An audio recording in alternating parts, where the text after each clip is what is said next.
Bom, boa noite, pessoal. Eu sou o professor Gustavo. Como não recebi nenhum e-mail de vocês, eu acho que vocês não pegaram meu e-mail. Se alguém tiver alguma dúvida, qualquer questão que ficou aí, algum assunto que ficou mal explicado, alguma coisa assim, tiver qualquer dúvida, entre em contato comigo. O meu e-mail é gustavo.lessi@hotmail.com gustavo.lessi@hotmail.com, tá? Hoje a aula será sobre correção do solo. A correção do solo que eu vou tratar aqui não é só para a cultura da soja, mas sim para soja, milho, algodão, para todas as outras culturas, até do mais culturas perenes. Então vou tratar de vocês sobre calagem, sobre o gesso, sobre a acidez do solo, sobre a questão do alumínio, os efeitos que isso tem no sistema radicular das plantas, absorção de nutrientes, tá? Qualquer dúvida, entre em contato comigo por e-mail, que semana que vem eu trago a resposta. Bom, vamos começar pelo solo. O que é o solo? O solo, ele possui três fases. Ele tem a fase sólida, que é constituída pelos argila, silt, areia, aquilo que você vê, aquilo que você pega. Então é a parte sólida do solo. Para quem não sabe também, o sólido tem ar, que é a fase gasosa do solo. Nela contém oxigênio, nitrogênio, oxigênio, entre outros gases que tem aqui na atmosfera. E a fase líquida, que é onde está a água que as plantas utilizam para absorção e para desenvolvimento e o crescimento da planta. Na água, na questão da fase líquida, não só a água está contida, mas também os nutrientes que falamos em aula passada, está contida numa chamada de solução do solo. A solução do solo é água mais nutrientes, tá? E a fase sólida, ela é constituída por argila, silt e areia. Quando vocês pedem para alguém fazer uma análise física do solo, vocês vão verificar a porcentagem que o solo tem de argila, a porcentagem que o solo tem de silt e a porcentagem que o solo tem de areia, na análise física. Já na análise química, vocês vão ter o resultado da parte nutricional ou da parte de fertilidade do solo, que já entra os macro e micronutrientes, dependendo da análise.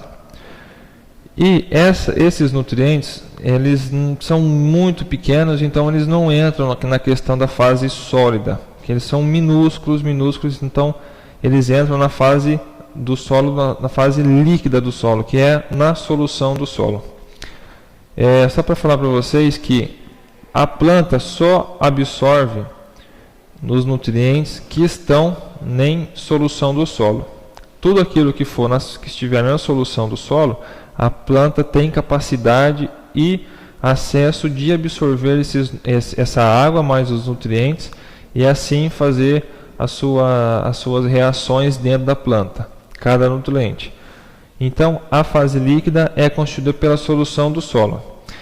A fase sólida não tem como o homem manejar, não tem como o homem alterar. Um solo, ele é constituído por esses três elementos aqui, variando os teores, porém ele é feito há milhões de anos. O solo que vemos hoje, ele sofreu processo de intemperismo, ele era uma rocha e virou o que é hoje, essa fração fina que vimos hoje, aí, que a gente vê em qualquer lugar, era rocha antigamente. Passou por processos físico, químico, reação com água, com incidência de raios solares, e aí transformou nesse solo que temos hoje. Então, não tem como você alterar o teor do seu solo em questão de areia ou de argila, não tem como, isso é impossível fazer. O que podemos fazer é manejar o solo em questão de fertilidade do solo, que é a questão de adubação, correção do solo, calagem, gessagem, fosfatagem. E também tem como a gente trabalhar na questão da questão gasosa do solo, que é a questão dos poros do solo. Um solo compactado, ele tem menos macroporos, ou seja, o macroporo é o espaço do solo onde as raízes crescem. Elas se desenvolvem pelos macroporos, que são poros maiores que o solo contém. Um solo compactado, ele perde os seus macroporos, ficando somente os microporos. Os macroporos são responsáveis pela drenagem do solo. Então, quando chove, os macroporos funcionam como um dreno.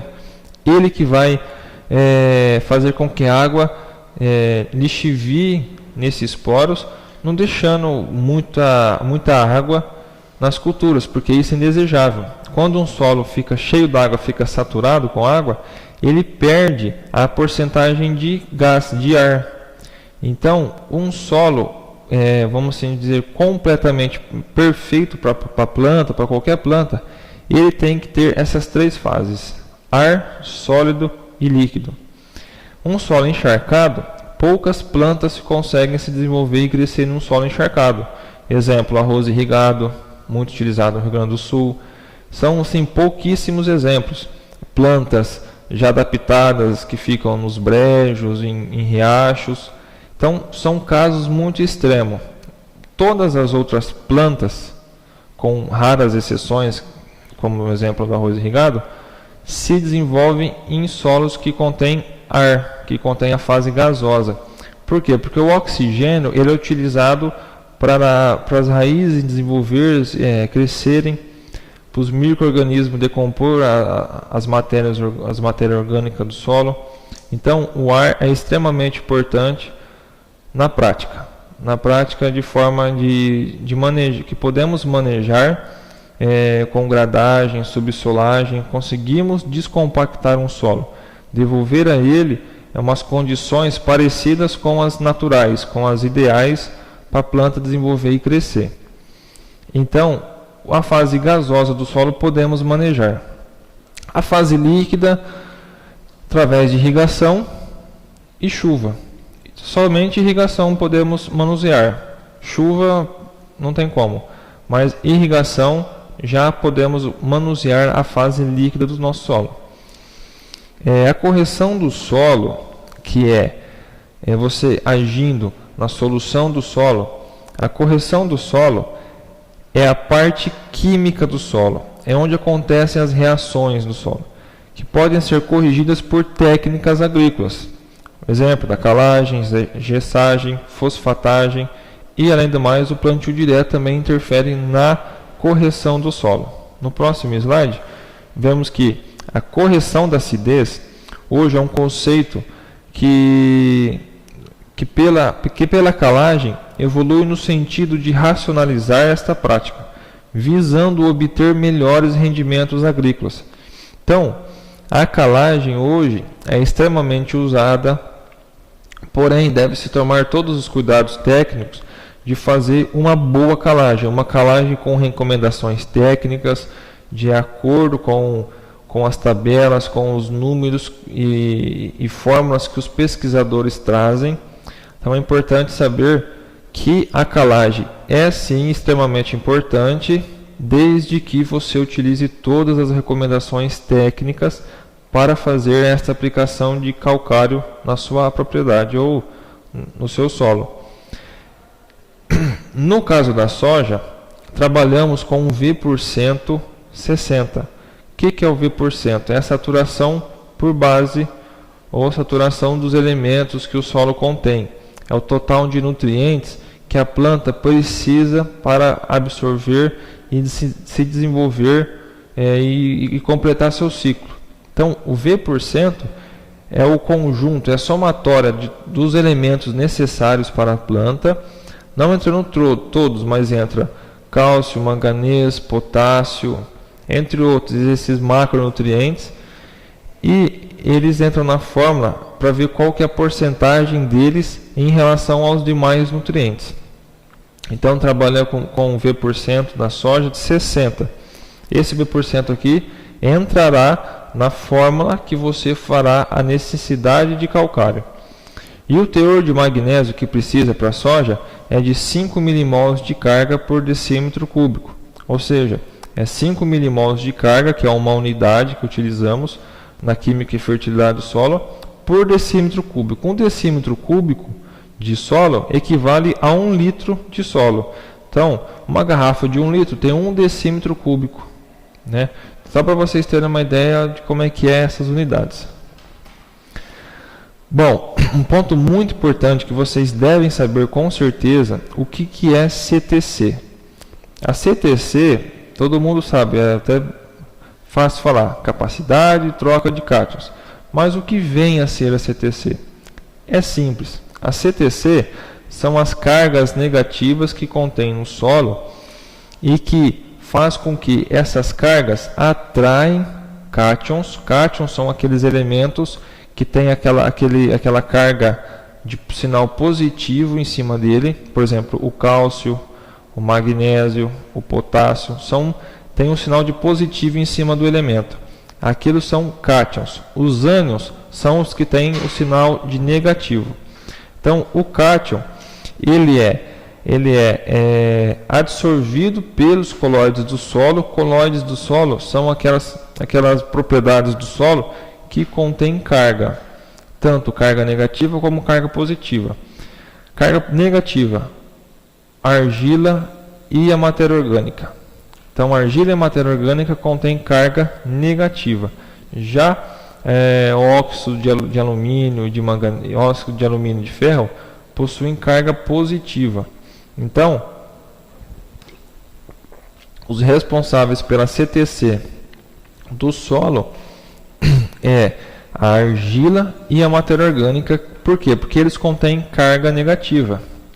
A carga negativa que contém na argila e na matéria orgânica vai absorver, vai unir, vai atrair os cátions, que são cálcio, magnésio, potássio, amônio, vai atrair esses cátions, ficar próximos dele ali, e com isso eles conseguem fazer uma possível troca com a solução do solo.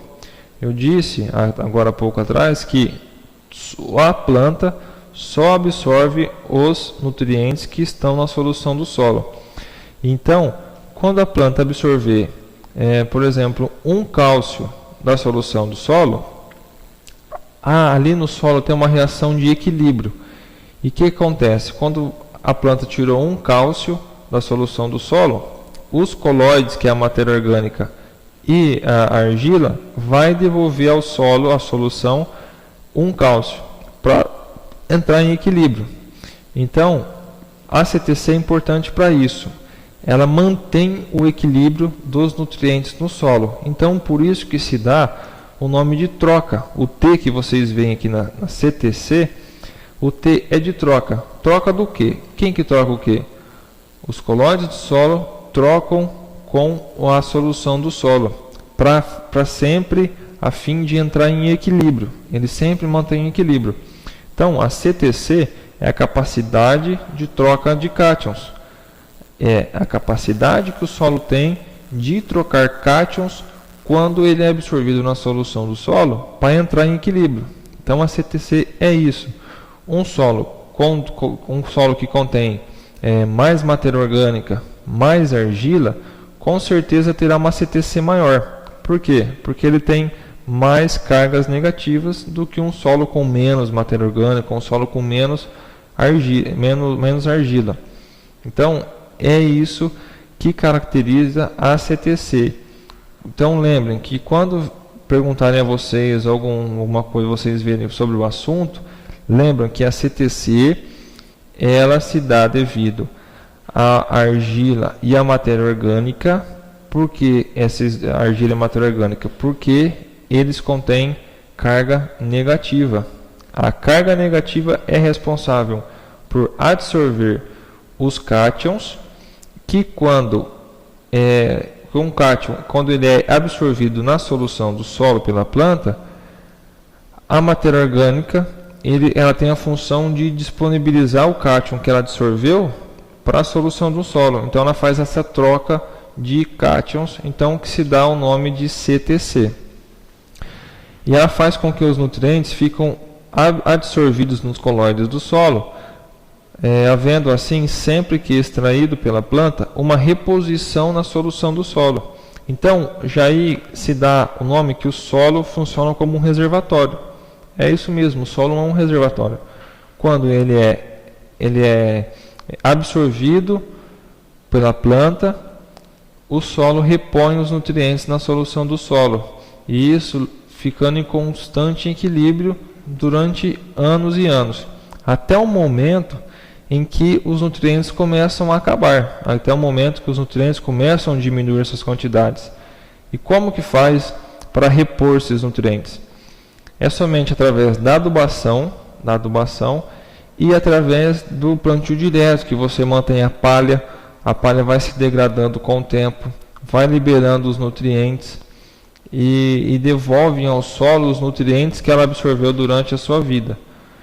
Então, é importante saber isso, que antigamente, quando o pessoal aí, os nossos ancestrais desmatavam florestas e começavam a plantar, eles falavam que não precisava adubar, somente plantando já se dava, já nascia, já colhia. E hoje não, hoje tem que adubar, hoje tem que fazer um monte de coisa. É isso mesmo. Naquela época, quando eles desmatavam as florestas estavam em constante equilíbrio. As folhas das florestas se decompõem e liberam no solo os nutrientes disponíveis necessários para que a árvore absorva e fica aquele ciclo de nutrientes. Quando as árvores são cortadas, acaba aquele ciclo, cessa o equilíbrio. Então, com isso, aquele nutriente que ficou no solo foi durante anos absorvido pelas plantações dos nossos ancestrais que não respeitavam ou não tinham conhecimento também, não podemos culpá-los, mas eles não tinham conhecimentos de repor esses nutrientes. Então, somente extraíam, e o solo é um reservatório. Uma hora é igual uma piscina d'água, uma hora ela seca, uma hora acaba.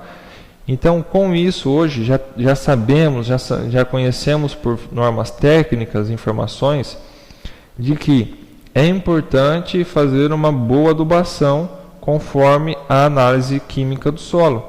Por quê? Para você realmente colocar no solo aquilo que é preciso de forma economicamente viável. Então, adubamos de acordo com a cultura e de forma que você coloque o adubo somente o necessário, nunca a mais. E também nunca a menos, porque você está colocando e vai ter uma deficiência lá na frente. Então, por que você colocou? Perdeu do mesmo jeito. Então, as recomendações de adubação é de acordo com as análises de solo, análise química do solo. Fazemos as recomendações de forma técnica e segura de que vocês tenham uma boa colheita futuramente.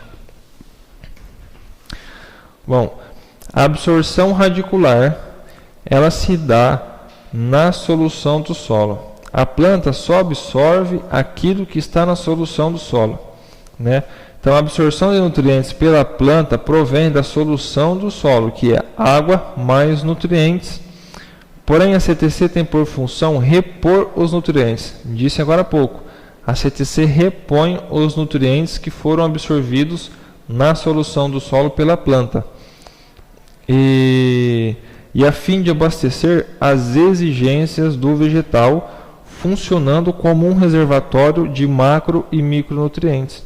Então, o solo, ele é um reservatório. Vocês têm que levar a sério isso. Ele é um reservatório que, se não adubar corretamente, não fazer aquela ciclagem de nitrogênio, de fósforo, de potássio, uma hora acaba, uma hora termina. Então, é importante saber adubar de forma correta, né?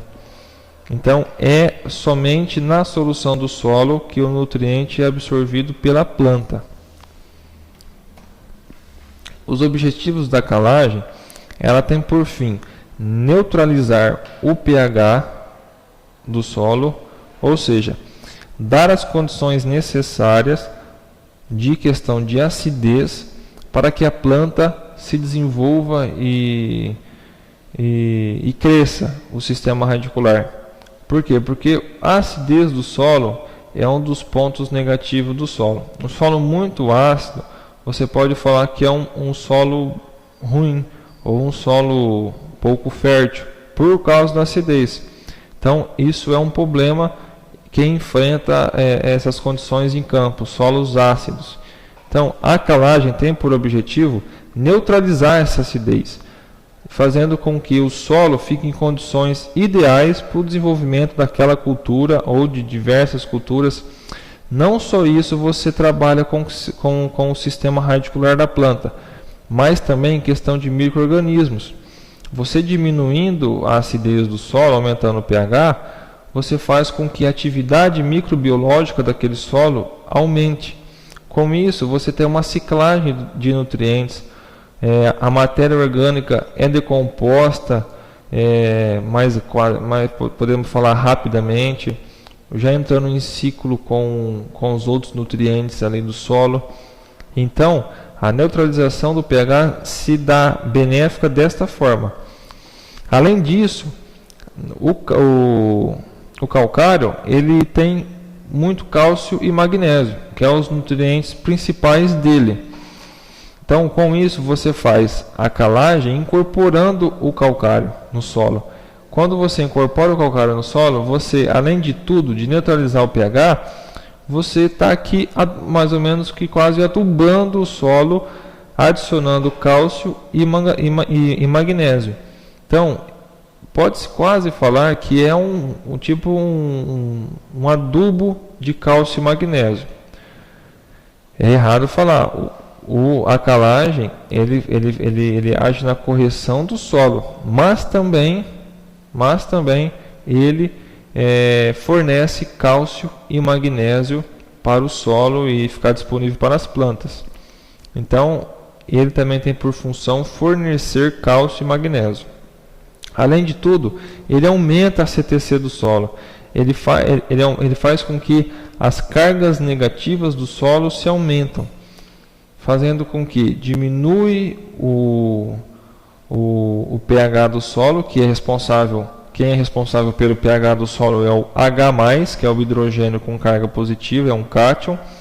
Ele antes estava presente na solução do solo e também nos colóides do solo. Quando você adiciona ao solo, você faz a calagem, esse hidrogênio do solo, ele reage com os receptores de prótons que tem o calcário, que é cargas que possuem elementos com cargas negativas, e ele fixa ali e ou precipita ou fica imobilizado no solo. Então o H+ perde a reação prejudicial, a reação negativa que ele tinha com a sua cultura. Adicionando o calcário, você aumenta a CTC. Por quê?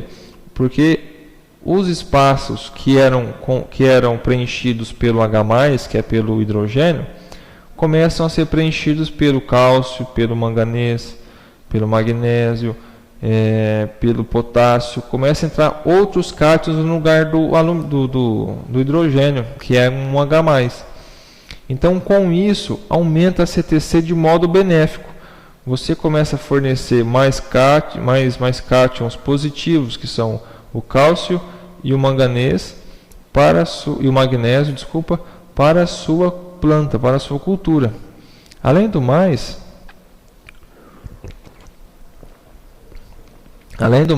ele elimina o alumínio. Ele reage com o OH- do calcário que ele libera e ele precipita. Então, o alumínio ele reage com as propriedades que o calcário, as propriedades de carga negativa que o calcário libera, e ele se torna imprejudicial, ele se torna neutro no solo, não prejudicando a sua cultura. E além do mais, com tudo isso que eu falei até agora, ele aumenta a disponibilidade de nutrientes para a planta, para o solo, fazendo com que a planta se desenvolva normalmente, com um ambiente próprio para ela. Então a calagem tem todos esses benefícios que eu citei e muito mais, mas esses são os principais. Vimos aqui no próximo slide que a reação do calcário é essa. O KCO3, o CaCO3, ele é o calcário, esta é a forma do calcário. O calcário, ele deve ser aplicado nas épocas secas, que é setembro, entre maio e setembro. E quando falam assim que o calcário leva 3 meses para reagir, ele leva 3 meses para reagir, sim, desde que chova, desde que tenha água. Por quê? É através da água que ele se reage e traz todos esses benefícios que vimos no slide anterior. Então ele precisa da água para ele fazer a reação no solo. Então o KCO3, que é o calcário, reage com a água, liberando Ca, que é o cálcio. Além do mais, ele libera magnésio, Mg, e esses dois na frente, HCO3- e OH-. Esses dois últimos aqui, eles que vão reagir com o H+, que é com o hidrogênio. Por isso que o calcário, ele diminui o pH, ele neutraliza o pH, ele aumenta a CTC, ele elimina o alumínio, por causa desses últimos dois elementos que ele transforma com a água, que é o HCO3-, faltou uma carguinha de menos em cima, e o OH-. Ali embaixo, o H+, ele reage com o H- formando água. Então, o OH- é liberado depois da reação do calcário com a água, e esse OH- ele reage com o que estava causando acidez no solo, que é o H. O H+, ele causa acidez no solo. Então ele reage com H formando água. Isso é muito bom. E além do mais, o HCO3, ele também reage com o H, com o hidrogênio, formando água e gás carbônico. Então, essa é a reação do calcário que se dá no solo, e é por isso que a reação se dá depois da chuva. É sempre depois que tem umidade no solo. Quando está seco, não está reagindo. Choveu, o calcário começa a sua reação. Nesse slide mostra bem como que é o efeito da calagem sobre os demais nutrientes, tanto macro como micronutriente. Perceba que na seta horizontal está a disponibilidade dos nutrientes. Já na vertical, está a disponibilidade dos nutrientes. Na horizontal está a questão do pH. Então, um pH lá de 5 é um pH ácido para as plantas. Começa a aumentar o pH até chegar no 8 ali na frente. E o que é o importante dessa tabela? O importante dessa tabela, naquele risco, naquela linha rendilhada, está marcando ali os 6,5. Isso foi feito através de pesquisa, de experimento, que descobriu que o pH de 6,5 do solo é um pH bom para desenvolvimento e crescimento da maioria das culturas. Então, o pH, vamos dizer que o pH de 6,5 é ideal, mas isso depende de cultura para cultura. Mas vimos que o pH de 6,5, tá? O pH com essa linha toda riscadinha aí. Vocês veem que lá em cima, o ferro, o cobre, o manganês, o zinco, conforme o pH aumenta, eles diminuem, mas não é tão assim gritante a queda no gráfico. Por quê? Porque esse pouco que fica no solo disponível, a disponibilidade dele, já é o suficiente para a planta absorver e fazer as suas funções dentro da planta.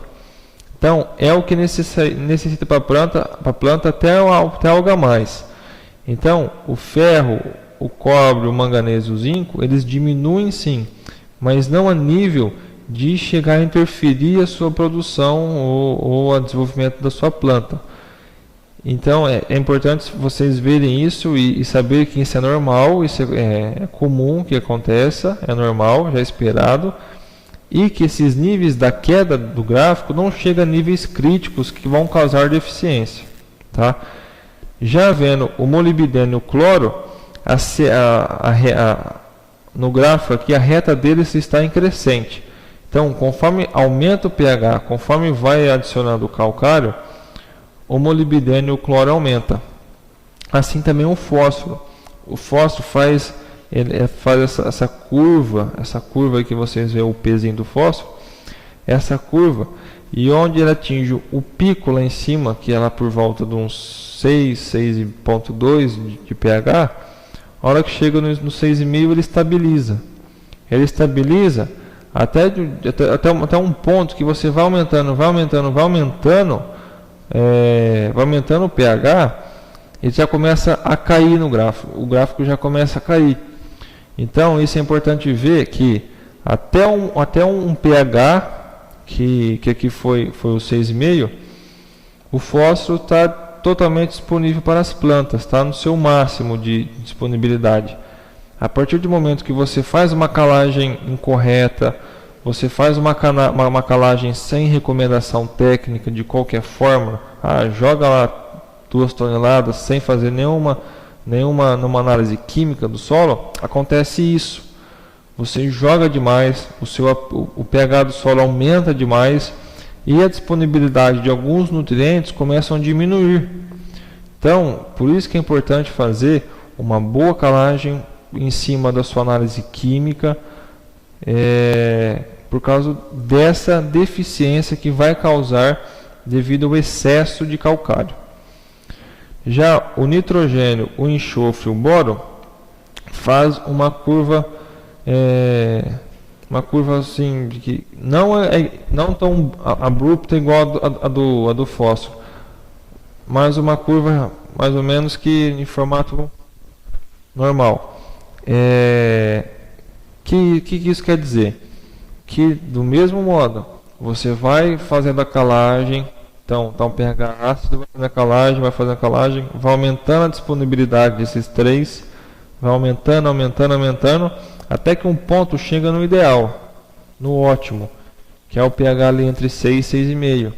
A partir dali, também volto a falar, devido a fazer uma calagem incorreta, uma calagem sem nenhuma recomendação, nenhuma norma técnica, esses nutrientes começam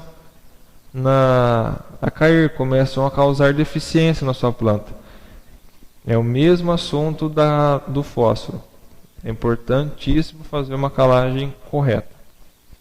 E a questão também do potássio, do cálcio e do magnésio é mais ou menos parecido. Quase forma aquela curva do nitrogênio. E também, até chegar num nível aí ótimo, estabilizado, que é condições próprias para a cultura se desenvolver. E o importante também é o alumínio. O alumínio, que é o último que ficou aqui, ele é muito, muito prejudicial e tóxico para a planta. Ele é o elemento que contém no solo mais tóxico para a planta. A planta não absorve alumínio. Ele prejudica o crescimento e o desenvolvimento das raízes, prejudicando assim a absorção de água e nutrientes por elas. Então, com a calagem, você diminui o teor de alumínio. Isso é muito bom.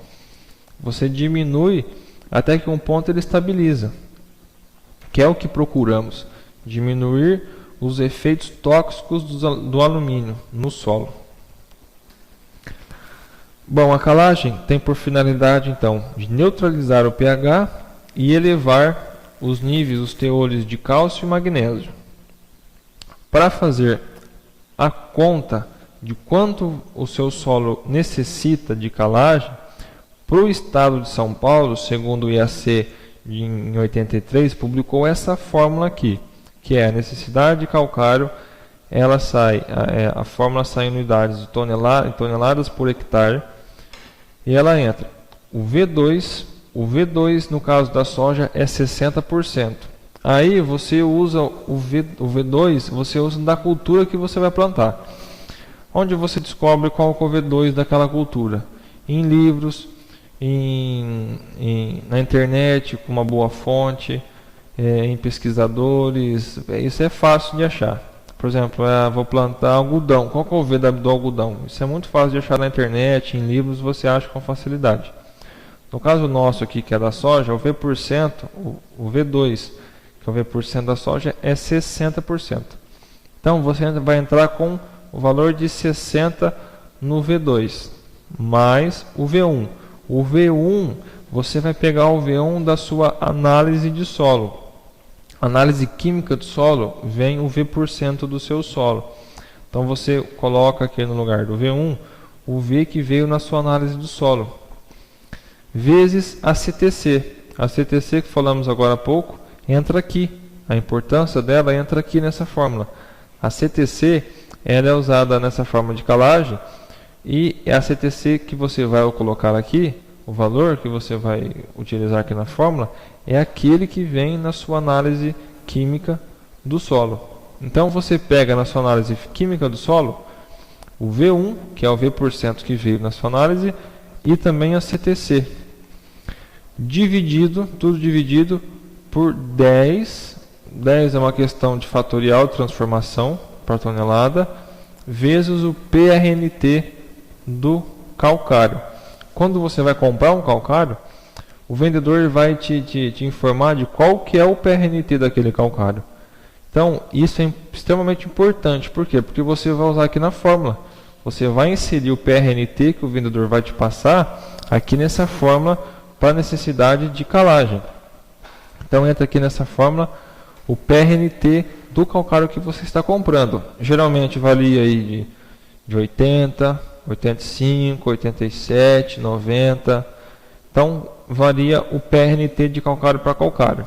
De modo geral, o calcário precisa ser aplicado, incorporado no solo 3 meses antes do plantio.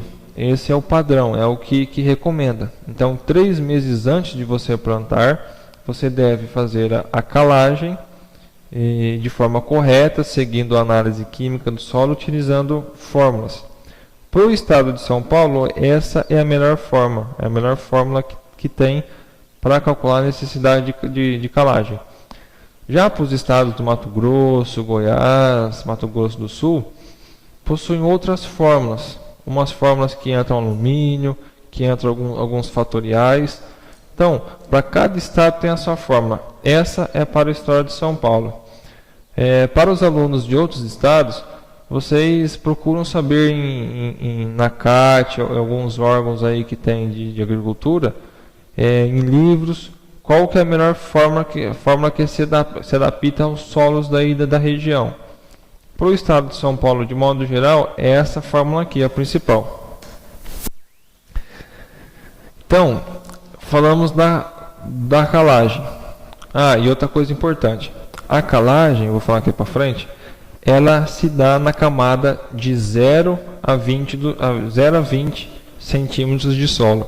Então, quando você vai lá fazer a análise do solo, você vai retirar as amostras de solo, você perfura o solo, você retira uma camada de 0 a 20 para fazer a calagem.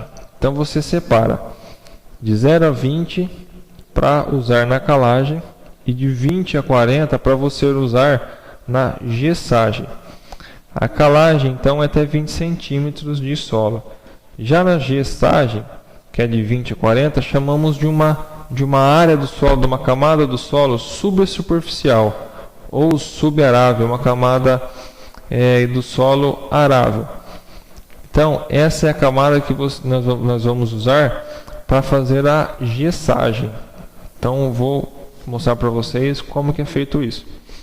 Então, a acidez da subsuperfície, que é a camada supersuperfície, é a camada de 20 a 40 do solo. Contém baixo cálcio e elevado alumínio. Então, é uma camada que naturalmente contém baixo cálcio e elevado teor de alumínio. Percebam aqui a importância. O cálcio é extremamente importante para o desenvolvimento e crescimento do sistema radicular. Já o alumínio é prejudicial, é extremamente prejudicial, tóxico para as plantas, para o sistema radicular das plantas. Então, a camada de 20 a 40, por natureza dos solos, ele já tem teores de cálcio baixo e de alumínio alto. E o desenvolvimento radicular é prejudicado. Reduz o desenvolvimento radicular, reduz a absorção de água e nutrientes, reduz o desenvolvimento da cultura, afetando a sua produção, a planta, a parte aérea da planta. Você terá um menor rendimento e aproveitamento de água e nutriente, causando uma menor produtividade. Então, esses são os problemas enfrentados na camada de 20 a 40. A profundidade do sistema radicular é um indicador de qualidade do solo. Então, a profundidade do sistema radicular ele é o indicador da qualidade do solo. Quando vocês terão a curiosidade de tirar uma planta do solo, vocês verem o sistema radicular bem formado, isso é um indicador de solo bom, um solo bem corrigido, um solo bem adubado. Isso é um sinal positivo, ótimo para quem trabalha com isso. Nós, no caso, temos que saber que com uma planta com um sistema radicular bem desenvolvido, bem formado, é um bom sinal. É um bom sinal de que o solo está bem preparado, o solo está bem corrigido, bem adubado. Então, é um bom sinal que o solo vai explorar o volume maior disso, o solo, não, desculpa, o sistema radicular das raízes, vão explorar um volume de solo maior, vão extrair mais nutrientes, vão ter possibilidade de extrair mais nutrientes, de buscar água em profundidade, caso a planta passe por uma deficiência hídrica, por uma falta de chuva, ou na seca, os perenes, no caso, buscam umidade lá embaixo, e descem em busca de umidade. Então, o sistema radicular bem formado quer dizer que é um solo bom, é um solo bem preparado, um solo que você vai obter um sucesso na sua produção. Aqui é uma foto do trabalho, ó, do lado esquerdo, o sistema radicular formado, o sistema radicular da planta, formado corretamente. Tem esse formato aqui, uma única agulha. Então, o sistema radicular formado perfeitamente. Já no lado direito, é um sistema radicular danificado, prejudicado pela deficiência do caminho. Um alumínio formador dessa deficiência possivelmente recebe se for como uma barreira. O sistema radicular começa a crescer até quando encontra o alumínio e ele fica esse formato. Então, o alumínio é um impedimento químico tem. No caso da formatação, causa uma barreira. Bom, pessoal, agora vamos tratar sobre a acidez da subsuperfície. O que é a subsuperfície? É a camada de 20 a 40 centímetros do solo. Essa camada, por natureza, ela tem um elevado teor de cálcio e tem um baixo teor de cálcio e um elevado teor de alumínio. O cálcio, como vimos, ele é extremamente importante para o crescimento do sistema radicular. Então, quando se tem baixo teor de cálcio, o desenvolvimento do sistema radicular é prejudicado. E o alumínio, ele tem efeito tóxico, ele tem efeito prejudicial para o sistema radicular, para a sua formação. E ele é como se fosse um impedimento químico que o solo tem no desenvolvimento do sistema radicular. O que ele faz? Ele desenvolve o sistema radicular de forma negativamente. Ele prejudica o crescimento, ele reduz a eficiência da absorção de água e nutrientes, ele piora o sistema radicular de forma geral. Um sistema radicular bem formado, bem formado, né? Ele é um indicador de um solo bom. Então, o indicador de solo em profundidade, você observa pelo sistema radicular da planta. Quando vocês, por curiosidade, retirar uma planta e ver um sistema radicular bem formado, quer dizer que o solo foi bem preparado, o solo foi bem corrigido. Então, a planta ali está absorvendo absorvendo a solução do solo, toda a água e nutrientes que ela necessita para o seu crescimento, desenvolvimento, para completar seu ciclo. Então, o sistema radicular sistema radicular da planta, de modo geral, ele é um indicador de qualidade do solo. Ele significa, ele mostra se um solo está bem corrigido ou se um solo foi mal corrigido, não está nas condições ideais para cultivar a cultura. Então, ele é um indicador de qualidade do solo. Aqui vimos nesse slide, do lado esquerdo da tela, foi um experimento publicado por esses pesquisadores aí numa revista internacional, Planta Physiology. E do lado esquerdo está a raiz no formato ideal, no formato que ela deve estar. Esse formato pontiagudo aí é o formato ideal de uma raiz. Já no lado direito, do lado esquerdo, foi um solo bem preparado, as condições ideais, formou a raiz perfeita. Já no lado direito, a raiz, percebe que ela tem uma deformação. Essa deformação foi causada pelo um alto teor de alumínio no solo. Percebam que funcionam mesmo como uma barreira.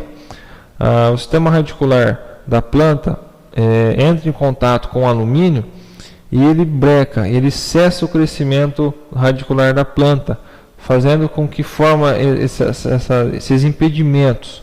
Então, chamamos que o alumínio ele é um impedimento químico do crescimento radicular, do desenvolvimento radicular. A raiz da planta chega nele e ele para de se desenvolver. Então, por isso que ele tem um efeito prejudicial para a planta. Porque com isso ele reduz a exploração de solo que a planta teria se não tivesse ele. A planta formaria o sistema radicular normal, exploraria um volume de solo maior em busca de água, em profundidade, em épocas de veranico, de déficit hídrico. A planta tem essa busca por água em profundidade, que quando tem um teor de alumínio, fica prejudicado.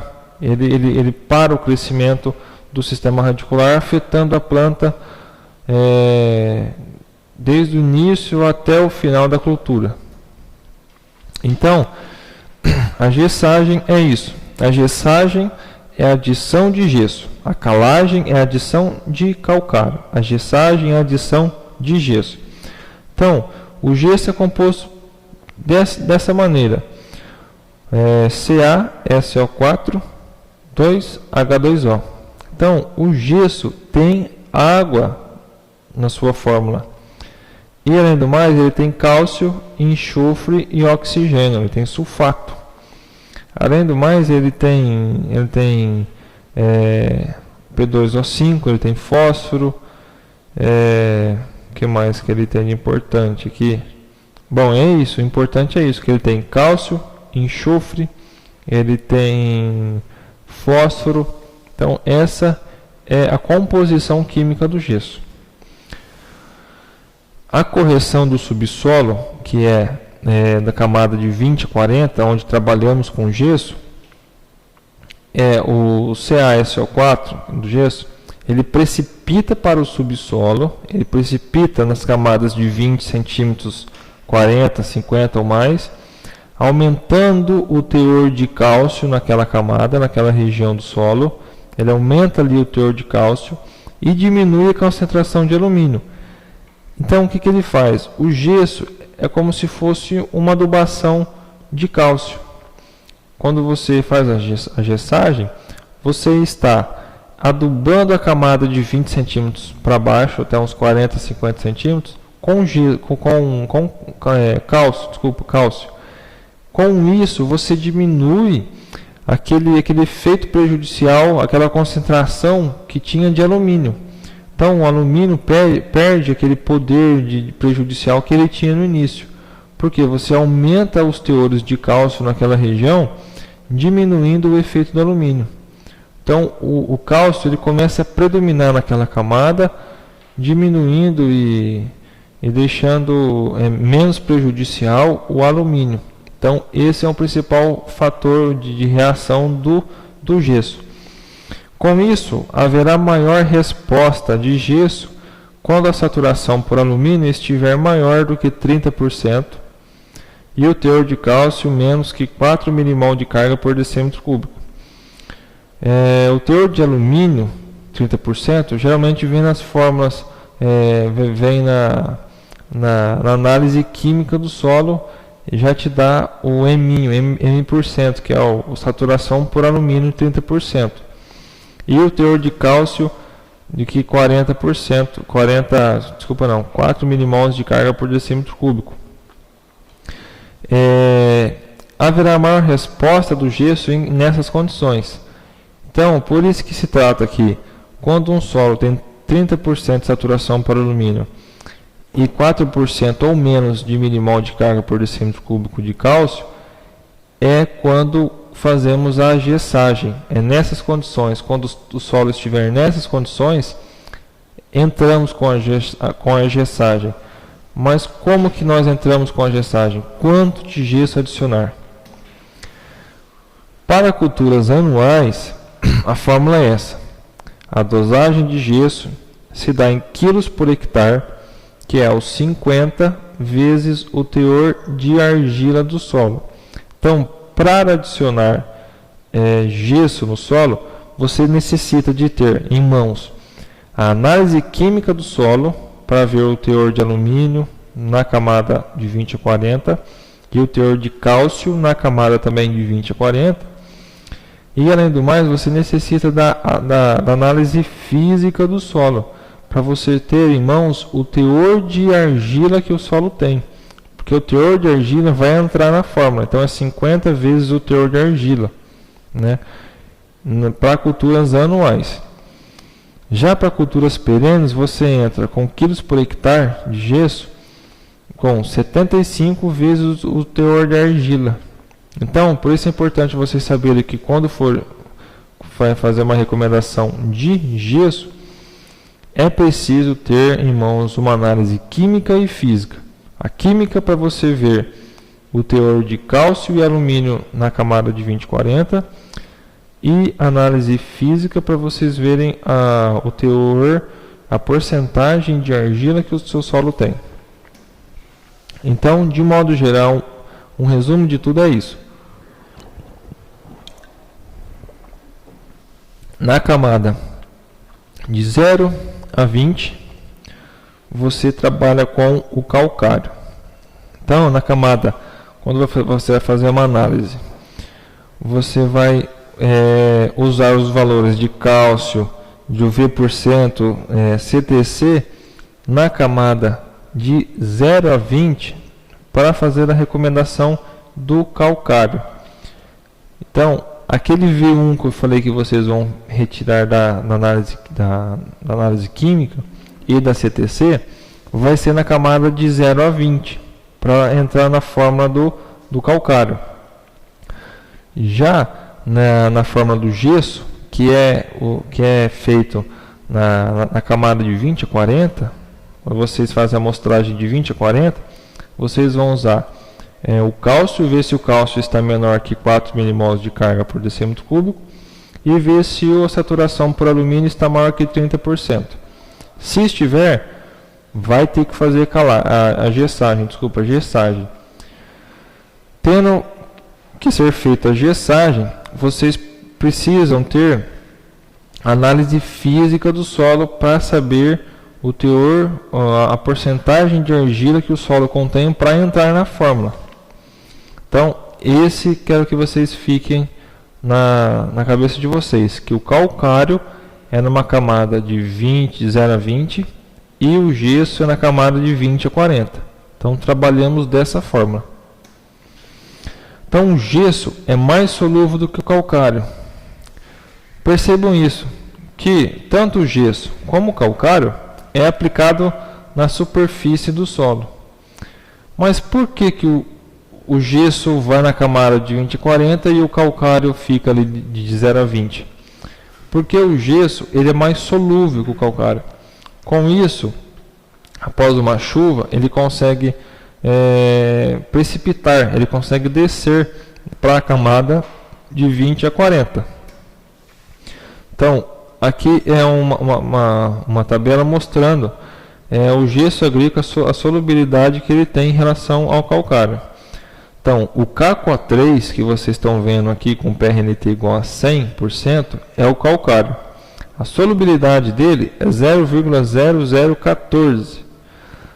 Já a do gesso, que é o CaSO4 2H2O, é 0,20. 0,20. Então, fazendo uma conta, dividindo os dois valores, vocês obtêm o resultado que o gesso ele é 150 vezes mais solúvel do que o calcário. Então, ele consegue 150 vezes mais descer, precipitar para a camada de 20 a 40. Então, esse é o que mostra, que prova que o gesso chega em camadas mais profundas do solo do que o calcário. O calcário fica superficialmente. Já o gesso não, ele consegue descer no perfil do solo, atingindo camadas de 20, 40, 50, entendeu? Então é isso que o gesso tem, que ele faz com que ele atinja, ele consiga que você trabalhe e altere a toxicidade do alumínio e aumente o teor de cálcio nas camadas mais profundas do solo. Aqui um trabalho feito pela Embrapa mostrando o efeito da aplicação do gesso agrícola sobre a produtividade de algumas culturas anuais. Então aqui ele pegou o milho, né, e a soja, no nosso caso, vamos utilizar a soja aqui embaixo. Onde não foi aplicado gesso, ele colheu 1,5 toneladas por hectare. Aonde ele aplicou o gesso, seguindo as normas técnicas de forma correta, ele colheu 2,2 toneladas por hectare. Então ele aumentou 0,7 toneladas ou 700 quilos por hectare. Um aumento de 47%, quase 50% a mais. Então, só com gesso, um produto extremamente barato, fácil de trabalhar, que é igual um calcário, é somente jogar em área total e incorporar.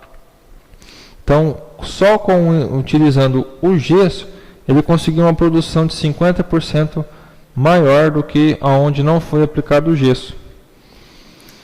Então, pode se gastar com adubo, com o que for, que é caríssimo, e você esquece de uma coisa que é barata, que é uma coisa que precisa de forma correta, que é muito barato e que aumenta essa produtividade muito, dá um resultado muito bom em casos que necessita realmente do gesso. Aqui esse trabalho mostra a distribuição relativa do sistema radicular de milho no período seco. Aqui um exemplo do milho, mas podia ser soja, algodão, qualquer cultura aqui nesse caso. É só para mostrar o efeito do gesso para vocês. Onde não teve aplicação de gesso, o sistema radicular concentrou-se ali de 0 a 30 centímetros. Então, o sistema radicular não se desenvolveu, ele não atingiu profundidades maiores. Por que é importante um sistema radicular atingir profundidades maiores? Porque com isso ele consegue explorar um volume de solo maior em busca de mais nutrientes e, além do principal, em busca de água. Numa época, passar por um período seco, com um sistema radicular profundo, as plantas vão sofrer menos do que aquelas plantas com o sistema radicular raso. Então, é isso que é importante o papel do gesso, aumentar o volume de solo explorado pelo sistema radicular da planta. Já do lado direito, vemos que com o gesso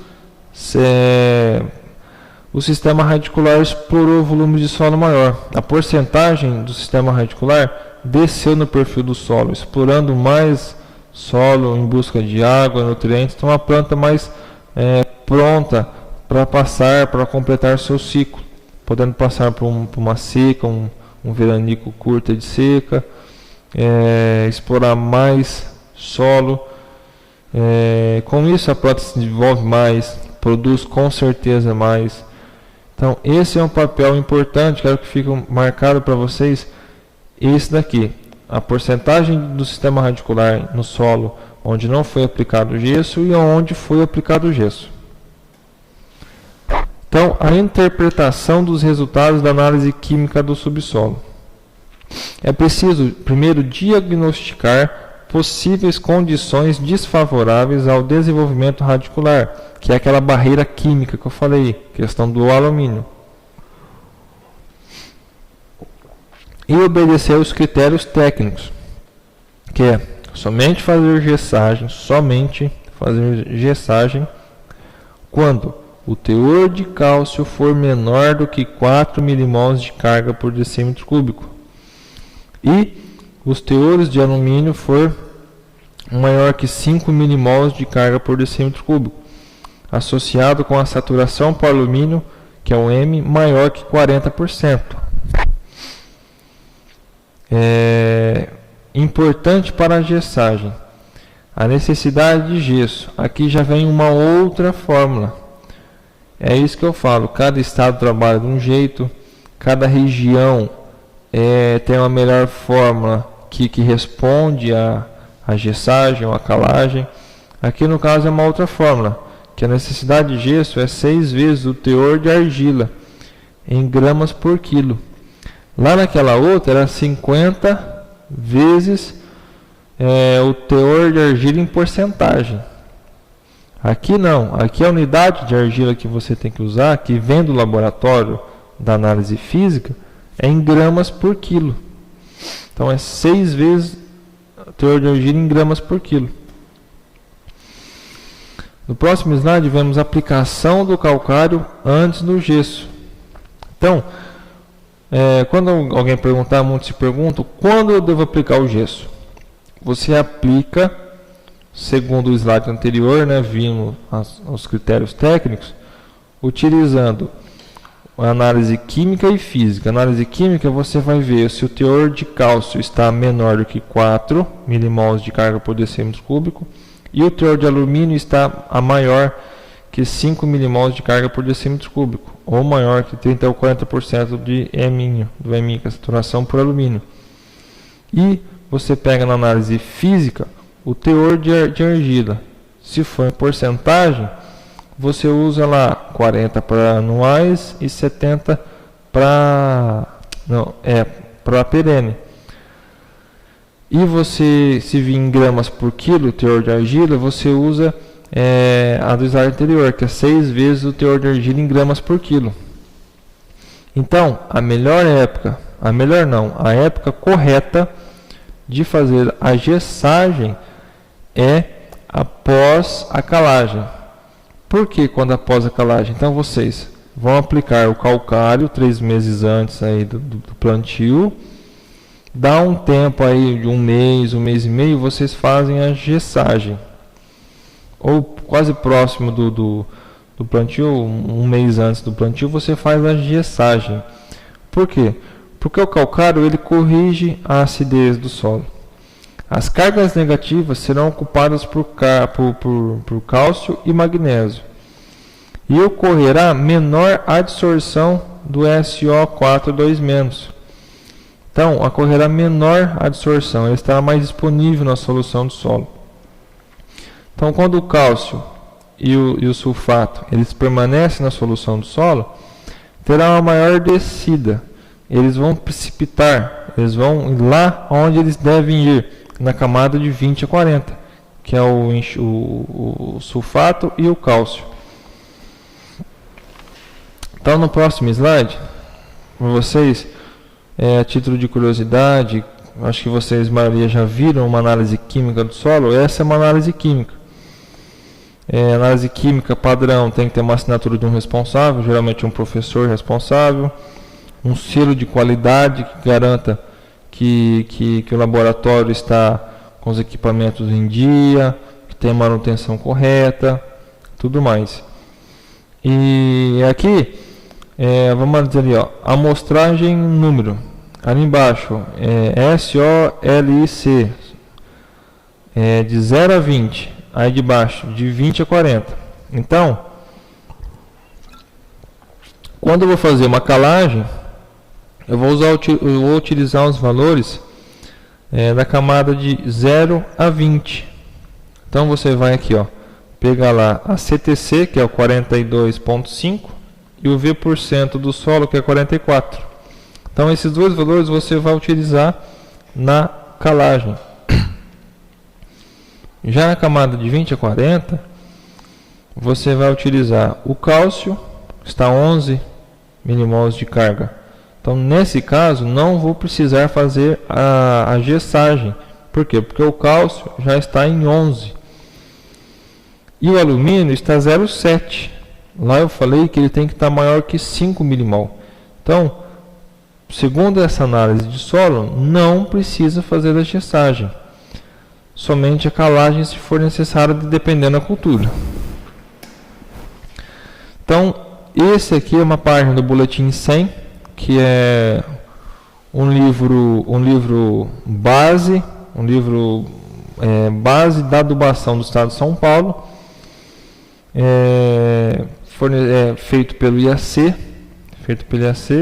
escrito por Malavolta, os pais da adubação do Brasil, e que vem isso. Então, você vai pegar a sua análise química e física, utilizar esse livro. No caso da soja, ele te dá tudo que precisa. Então, fala o espaçamento, o número de sementes por metro, depois a calagem, deve atingir a saturação, o V% da soja é 60, um teor de magnésio no mínimo de 5 milimol. Depois fala sobre a incubação, que é fazer a inoculação da bactéria fixadora de nitrogênio, que vimos naquela aula passada, uma das aulas passadas, como é feita. Mostra a tabela de produtividade esperada. Então, o que você faz? Você, no slide anterior, você vê lá, vamos fazer a adubação ali. Na camada de 0 a 20, o teor de fósforo foi 3. Então, 3. Você pega o P-resina, que é o fósforo, 3. 3 está entre o 0 e o 6. Aí você trabalha com a produtividade esperada, vamos trabalhar com 3 toneladas por hectare. Você vai aplicar 90 kg de P2O5 por hectare.